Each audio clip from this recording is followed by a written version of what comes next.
ที่เคยกอดกัน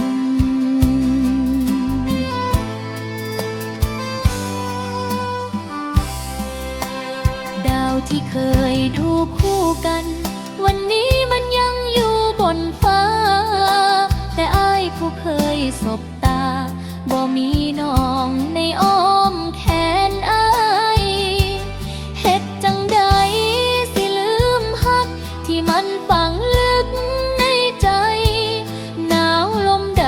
ก็บ่เท่าหนาวใจ